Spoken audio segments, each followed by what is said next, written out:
Welcome to In Focus with Ejaz Haider. Our top story tonight is about the political transition in Washington, D.C. and its likely impact on U.S.-China relations. After a bitterly contested and divisive presidential election, the United States has elected former Vice President Joe Biden as the 46th President of the United States. Biden comes to the job with vast experience in foreign policy. He was twice chair of the Senate Foreign Relations Committee, co-chaired the NATO Observer Group in the Senate, and chaired the committee's subcommittee on European affairs. His stances have been liberal internationalist, a position criticized both by realists and non-interventionists. He was a big supporter of a proactive U.S. role in the Yugoslav wars, as well as NATO expansion. During the Trump administration, U.S. relations with China deteriorated from China being a strategic rival to Beijing becoming an adversary. Trump imposed a tariff war on China, banned Chinese companies, sanctioned firms and individuals. Will anything change under Biden? To discuss this, we are joined by Sean Rane, author of 3 books detailing China's economy and development, and the founder and managing director of China Market Research Group, and Ross Feingold, head of business development at SafePro Group, a global security and evacuation services firm. Thank you to both panelists. Let me, before I start this, quote from what President-elect Biden wrote for Foreign Affairs in the March-April issue. And he said, the United States does need to get tough with China. If China has its way, it will keep robbing the United States and American companies of their technology and intellectual property. It will also keep using subsidies to give its state-owned enterprises an unfair advantage and a leg up on dominating the technologies and industries of the future. There's much else also which we will discuss during the course of this segment. But let me ask Sean Rane to comment on these lines. I know you've written books on China's economy and development, and one of your books talks about how China is no more a copycat. So just give us a sense of how you read these lines. Still not sure whether or not Biden will become the president. I'm a little concerned about some of the political instability in the United States, with Trump continuing to try to say that there was too much fraud in the election. If we were talking about any other country in the world where the current president fires the Secretary of Defense and the Attorney General is trying to call recounts, we would call this a banana republic. And I think this is important because if Biden does become president, he's not going to have political power and political capital to dial down the tension with China. Because Republicans like Tom Cotton, the senator from Arkansas, Josh Hawley, a senator from Missouri, are still rabidly xenophobic, and they're going to be criticizing China. So what do I expect to happen? I think that Biden is going to dial down the rhetoric. He's going to ease some of the military tension, but he's going to work with previous American allies like Germany, like the United Kingdom, India, Australia, to try to sort of encircle China, but be more diplomatic in how he does it, rather than the pound fist table actions that Donald Trump has been doing for the last 4 years. I think he's going to criticize China more on Hong Kong, on human rights, democracy, whatever is happening in Xinjiang. And he's going to go back to more the same old playbook that you saw criticisms of China under the Obama administration. Except, I think he's going to be even more hawkish because you have some of his advisors, like Eli Ratner, were far more hawkish than any of the Obama ones. And again, he doesn't have the political capital to truly roll back the trade war and truly try to dial down, because he's got so much pressure if he is the president from the Republican side, and Mitch McConnell and others like that. Right. Before I go to Ross Feingold and get his view, let me quote a few more lines from that Foreign Affairs article, which seem to corroborate what Sean Rane is saying.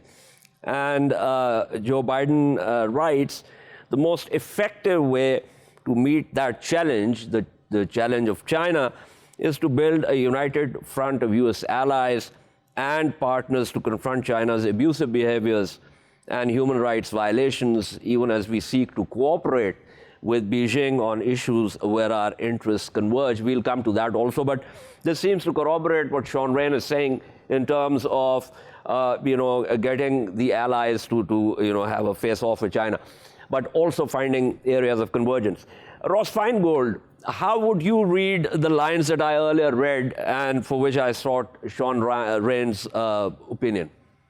I would read it as something written by one of his foreign policy advisors during the period when he was seeking the nomination or about to win the Democratic Party nomination earlier this year. It almost comes across as a set of talking points prepared to counter the inevitable criticism, which we did see during the presidential election campaign, that he would be too soft on China. So in America, we would call this a check-the-box exercise, that he published something under his name that purports to show he will also be tough on China.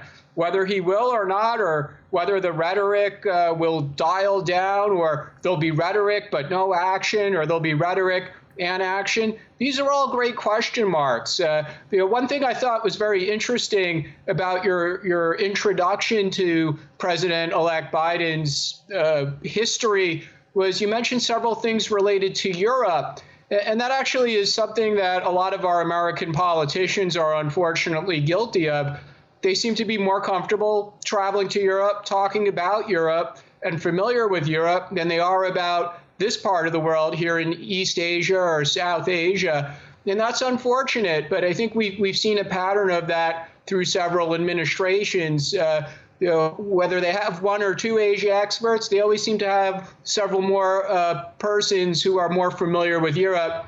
And I think that goes the same for Biden, even though he did have senior leadership roles on the Senate Foreign Relations Committee, whether in the majority or the minority, for decades. And he was vice president when he did have a significant role in forming the Obama administration foreign policy, many aspects of which, as Sean mentioned, people in Asia do feel that the Obama administration wasn't sufficiently tough on China on a number of trade or sovereignty dispute issues. But ultimately, there's a lot of mystery here. And when I say here, I do mean here in Asia, East Asia or South Asia, exactly what he feels are the appropriate policies and the appropriate relationships with American allies, whether it's Japan, Korea, Australia, Philippines, other friendly countries, or how to engage with China. This is a very interesting point that you make with reference to America's approach to Europe and America's greater understanding of Europe. And, that makes sense also. That was the major theater during the Cold War.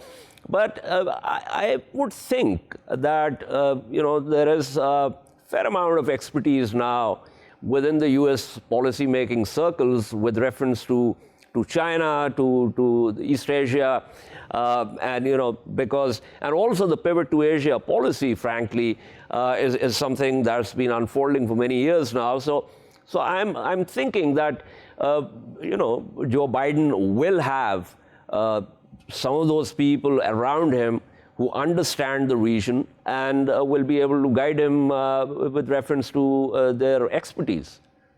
Well, one thing we've learned through many years of observing different presidential administrations, especially as it affects this part of the world, whether East Asia, Southeast Asia, South Asia, is having a level of knowledge does not exactly or definitely lead to good policy outcomes, whether it's policies for what's best for United States interests. And look, I'm an American, so I'm going to speak from an American perspective. And I certainly hope the next American president does what's best for the United States.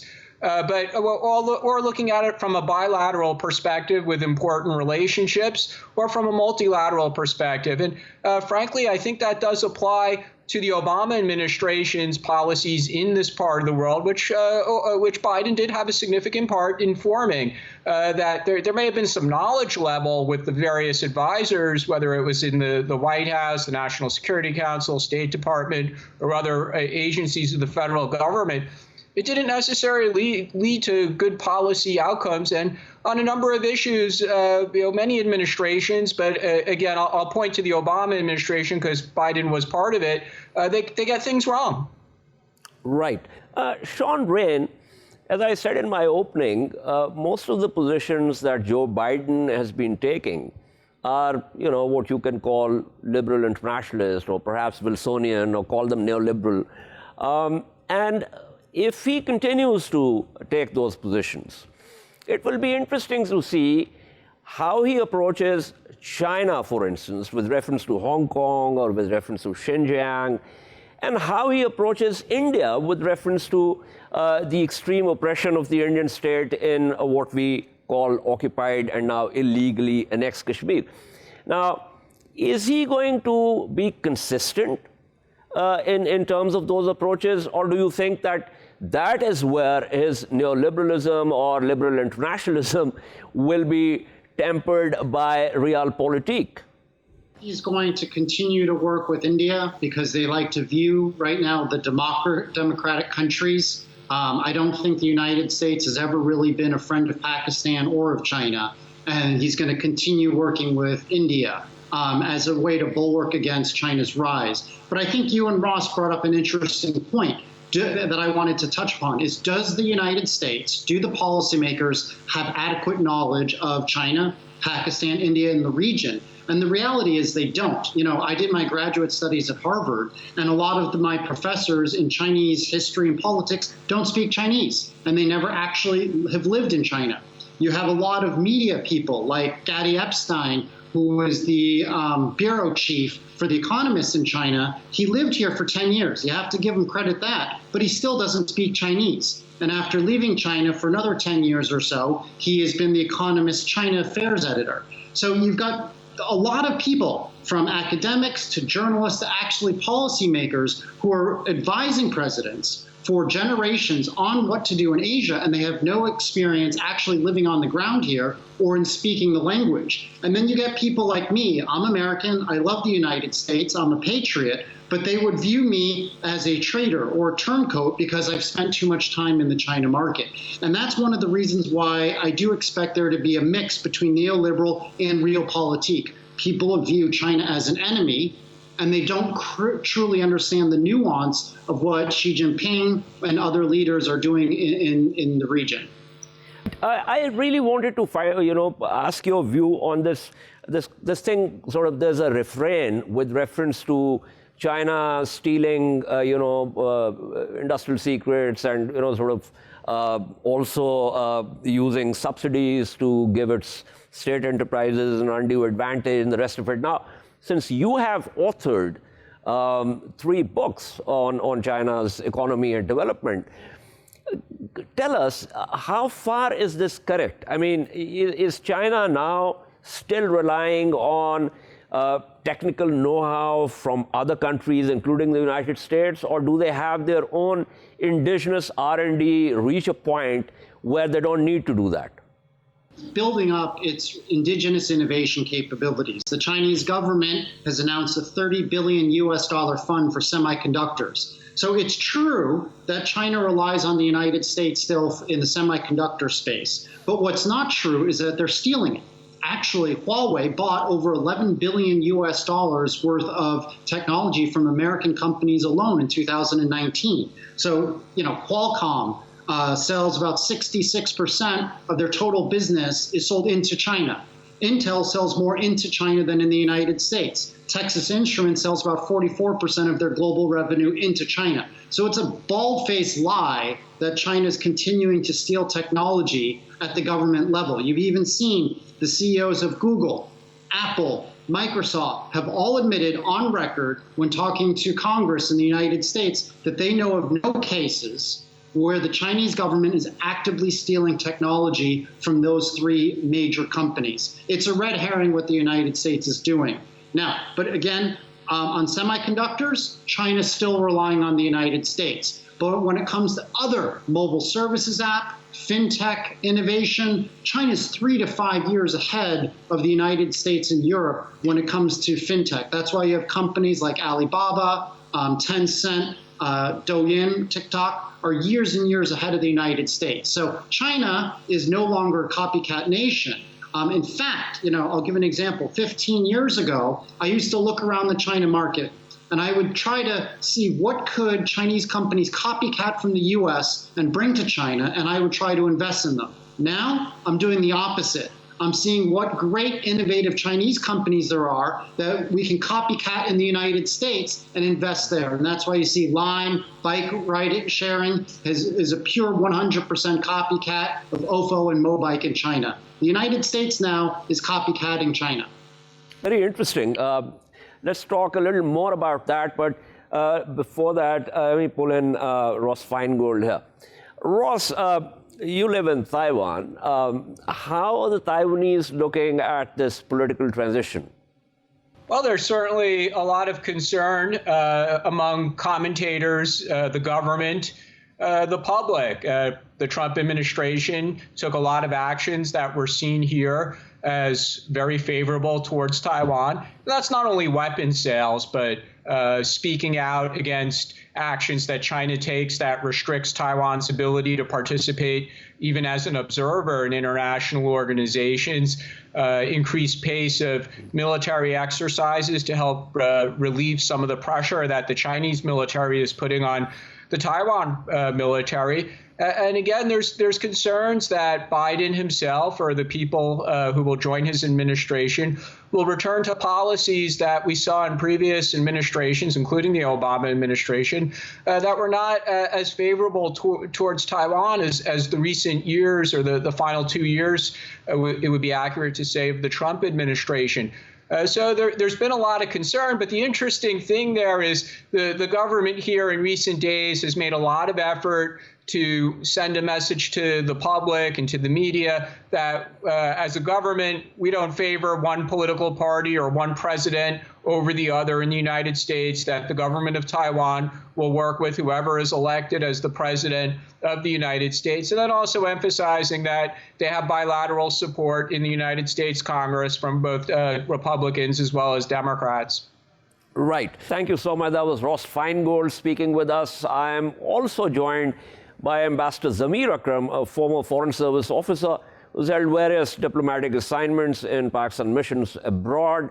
Ambassador Akram, thank you for joining us. We're basically looking at what this transition, this political transition, holds for U.S.-China relations. Before you joined us, we discussed that during the Trump administration, relations deteriorated from China being a strategic rival to China actually being an adversary, or at least that's how Washington, D.C. Looked at the relations. What do you think is likely to happen now? Is it the U.S. policy going to be more nuanced, or will it stay the Trumpian course? I think it is going to be more nuanced, but we have to recognize that the Sino-American relationship is very complicated and complex. First, on the one hand, there is a great deal, particularly in the economic areas and trade areas, a great deal of interdependence and interconnectedness. The U.S. and China, the U.S. particularly needs China's help to deal with issues like climate change and this COVID-19 pandemic. So on these areas, of course, the U.S. will be seeking under President-elect Biden a better relationship with the Chinese. But I think that overall, in the long-term geopolitical or the strategic context, the China-U.S. confrontation is likely to continue because that's the strategic objectives of the U.S., which unfortunately has been pursuing in my view, a zero-sum approach, whereby it wishes to retain its hegemony and is not ready to share global responsibilities of power with an emerging superpower like China. And so the confrontation is in that respect, as we see in the Indo-Pacific and in the South China Sea and other areas, that is likely to continue in the future. Right.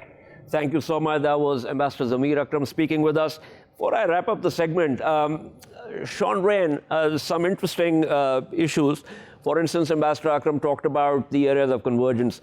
And Joe Biden's Foreign Affairs article also, basically talks about climate change, non-proliferation, and global health security. So Those are three big areas where obviously cooperation will be required.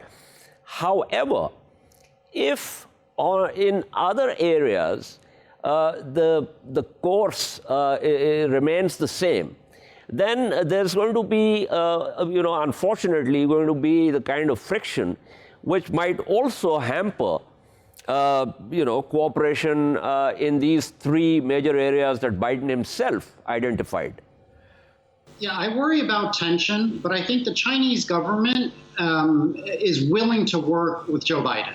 They want to try to go back to the status quo of the Obama administration. And I think Joe Biden is a good guy. He's looking out for the needs of the United States generally. And so he's going to look to try to find common ground with Xi Jinping. And I think it's important that that Biden's going to work together on the World Health Organization and try to contain COVID. I think he's going to try to work with vaccines, which is something that Trump wasn't willing to do with China. I think it's clear that on day one, Biden is going to go back and sign the Paris Climate Control. And you've seen China has actually been a really great actor in the last year and a half on pushing for recycling, pushing for energy conservation. So I think while there will definitely be tension over the next 5-10 years, no matter who the president is in the United States, Joe Biden is going to dial down the rhetoric a little bit, reduce the military aggression, and really look for common ground with China. And I think that's going to be a good thing for the world. And I hope and I do expect that to happen. But again, I don't think there's going to be close, warm ties anytime soon. Right. One final question quickly. In terms of economic relations, Ambassador Akram talked about the sort of interdependence and all of that. Do you think that with Joe Biden, better sense will prevail and, they'll somehow set these apart from any other areas of friction, including human rights and the rest of it? I expect that we're going to see a slight normalization of economic trade. I think it's very clear that it's a win-win situation if China and the United States cooperate economically.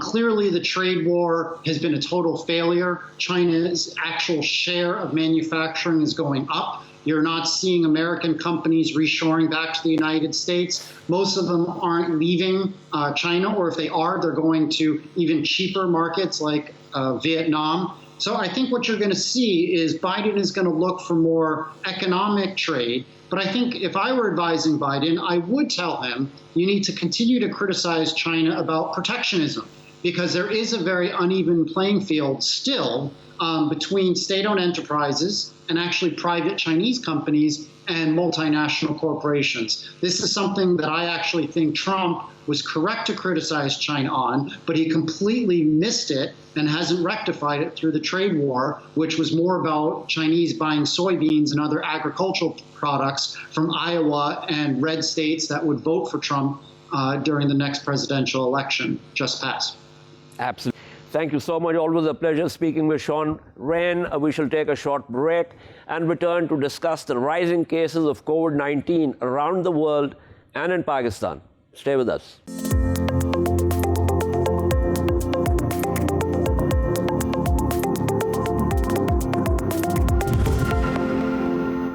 Welcome back to In Focus. In the second segment tonight, we will discuss rising COVID cases around the world and at home, as also the vaccine developed by Pfizer, which it claims will provide 90% protection against the COVID pathogen. The government has ordered work-from-home policy for half of the staff in both public and private sector offices, and relatively broader smart lockdowns in the urban centers of the country as part of the second phase of measures to curb the spread of coronavirus pandemic. The National Command and Operations Center has also banned indoor wedding gatherings from November 20th as the new cases of the viral disease continue to rise.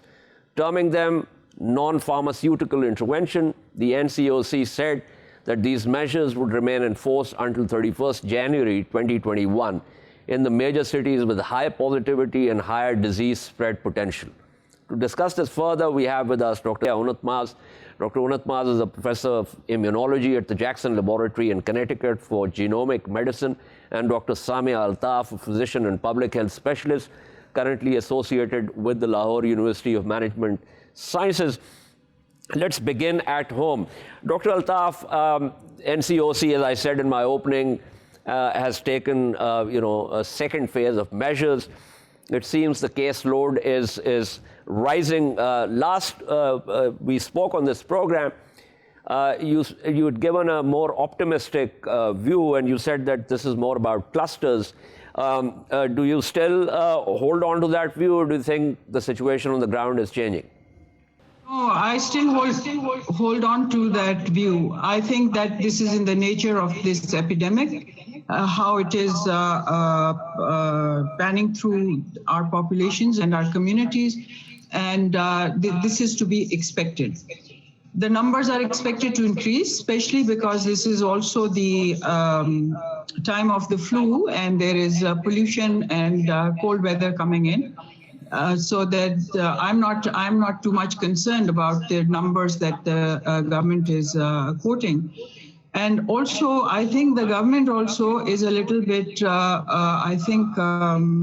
not in sync with its own self, because although it is instituting lockdowns and worrying about large numbers, the hospitals in the city, at least in Lahore, do not have any COVID wards. There is only one facility, which is Mayo Hospital, that has intensive care facilities available. So it seems like there is not a rush on the hospitals, and so in some sense, to me, it seems that it is a function of the number of the tests that the government has been doing. So would you say that NCOC is taking precautionary measures, and would you agree with those measures in terms of these smart lockdowns? Some of the sectors in Islamabad have been under lockdown. Some of the areas in Lahore have also some streets have been locked down, and there are also areas in other cities across Pakistan where such measures have been taken. Of course, then there's the wedding ban and so on and so forth.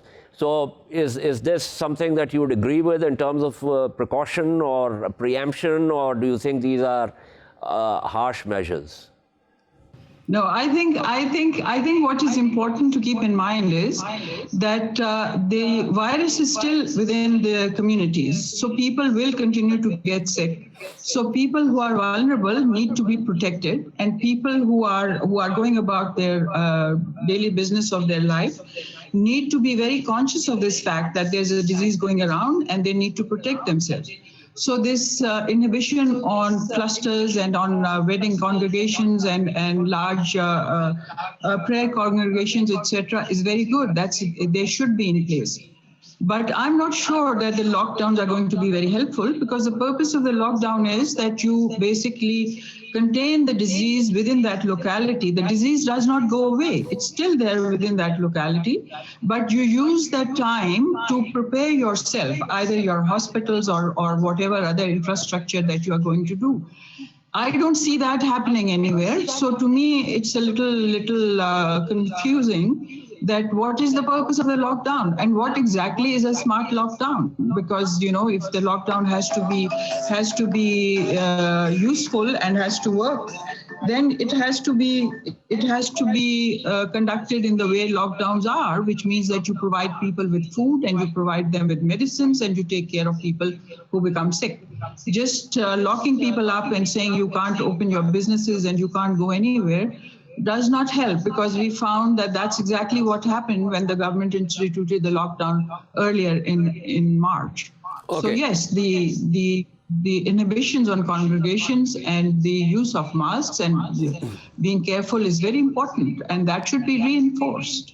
Right. Unfortunately, people lack self-discipline or self-awareness, or are just fatalistic. So when I drive on the streets of Lahore, the city where I live, I see most people going around without any masks. But let me pull in Professor Unat here. Professor Unat, first a word about safety measures and rising cases, because we just discussed Pakistan's case, but it's, generally speaking, it's more or less the same problem across the world. So first, a word about that, and then let's get to this Pfizer vaccine that everyone seems to be pretty thrilled about.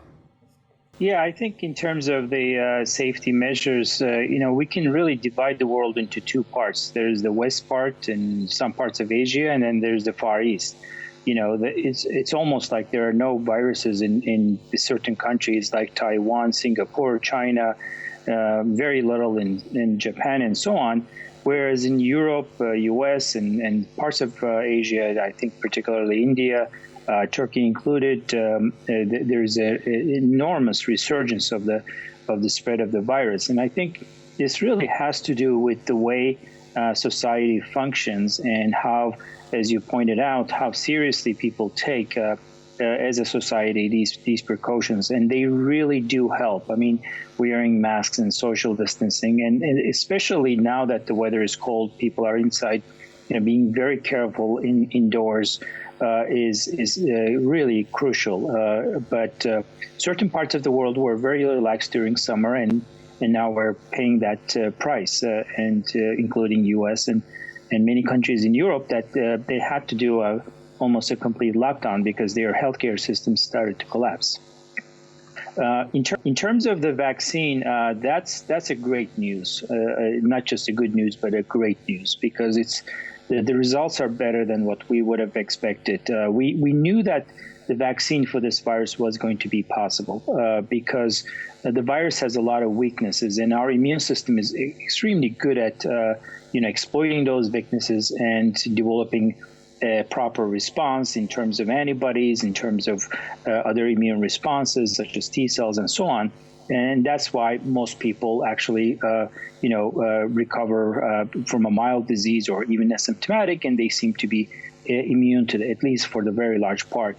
And so the vaccines exploit that. And this BioNTech result showed that although this was an interim result, so what they've done was they waited until there were at least 90 infections. So they've injected 44,000 people, half of them with the vaccine, the other half with the control. They're the placebo group. And then they wait until there's a certain number of infections. And in fact, in the interim results, they found out 94 people were infected over 44,000. And then they asked the question, where are those 94 people? Are they in the control arm or in the vaccine arm? And it turns out that 90% of them are in the control arm of the study, suggesting that the vaccine is really almost 90% protective. Now, the full results will be available in a couple of weeks because they need to wait until more infections. And I think they've said about 160 something number of infections to complete this study. The percent efficacy might go down a little bit, but probably not a whole lot. And so far, there are no side effects, which is really the good news. And, keep in mind that, the best vaccines available, which is sort of like measles vaccine or the one that's not used anymore, smallpox vaccine, they were around 95% effective. I mean, there's no such thing as a 100% effective vaccine because some people will just not respond as effectively. So 80%, 90%, those are really great numbers in terms of protection. And that, what this also shows is that the vaccines are going to work. So that's kind of a sort of a landmark for us, a milestone, if you like, that we now know a vaccine will work. And in fact, the ones that are coming behind, for example, Novavax vaccine, which showed better results in phase 1 and phase 2 trials, suggesting that they might even be better. I don't know how much better you can get over 90%, but that's a tremendously good news, which really excited us. Right. The Pfizer press release says submission for emergency use authorization to the U.S. Food and Drug Administration planned for soon after the required safety milestone is achieved, which is currently expected to occur in the third week of November. So tell our viewers what emergency use authorization means. Yeah, so the way emergency authorization works, at least for the vaccines, is that you only vaccinate those who are in very high risk. And who are those people? For sure, the healthcare workers. They are constantly being exposed to infection. Elderly, those who have really chronic problems, chronic diseases, those will be sort of the priority. But the healthcare workers are really the front line. They will be vaccinated first. And the reason for that is that there are two reasons, maybe three. One is that there are not enough vaccines. First of all, second is that you want to get this vaccine as quickly as possible to the field, but at the same time you want to give a little bit more time for safety issues. Although in a couple of weeks they will pass the safety requirements, short-term safety requirement FDA. You want to observe a little longer. What happens after a month or 2 months later. So that gives a little bit of a time for that. So I think those are the main reasons why they apply for an emergency use, which doesn't mean that anyone can get vaccinated, but only specific populations are allowed to be vaccinated. And I think by the end of the year or by January, a general use vaccination will also be very likely to be approved unless there's some really a bad side effect that shows up between now and then. So this is a normal procedure, and FDA actually process these much faster because normal applications might take several months. They need to be more detailed and so on, whereas the emergency use, FDA can decide on that very, very quickly. I think they're going to do the same in Europe as well. Right. Thank you so much. That was Professor Daria Onatma speaking with us. Before I wrap up the segment, let me go back to Dr. Altaf. Dr. Altaf is a public health expert. There was a sense of the vaccines that we're looking at in Pakistan and of course their availability for the public in terms of immunization. Are we only looking at the Chinese vaccines? We're looking at the broad spectrum of the 7 or 8 different vaccines that are in the process of being developed. Yes, Pakistan is looking at vaccines. In fact, the Chinese vaccines are being tested in Pakistan. But the issue about vaccination in Pakistan is a little bit more complicated because the access and distribution issues over here are also ones that will have an impact on how the vaccine is distributed and how it is utilized and what happens with that. We have in front of us the example of Pakistan's vaccination program and other infectious disease control, such as polio and measles and stuff. And those programs have been going on for almost 20, 25 years. And we see that, we are not doing very well in that area. One of the issues that we forget is that in Pakistan, the vaccination program, the demand side of the vaccination programs is completely ignored. The population-wide, the questions that they ask is, why should I be vaccinated with this? And usually the program is not able to satisfy them. So I think that looking at vaccination happening in Pakistan is a much more complex and a broader issue. And these larger structural issues and framework issues should not be ignored when we are thinking of getting the vaccine actually in one person. The fact that the vaccine would be effective and the fact that it will come into market very quickly is not disputed, but the distribution and access issues are very critical. That's a very important point. We must discuss it at some other time because right now I've run out of time. Thank you so much. That was Dr. Samia Altaf speaking with us. This is all from In Focus tonight. We shall see you tomorrow at the same time. Keep following our latest updates on social media at indus.news. Good night and goodbye.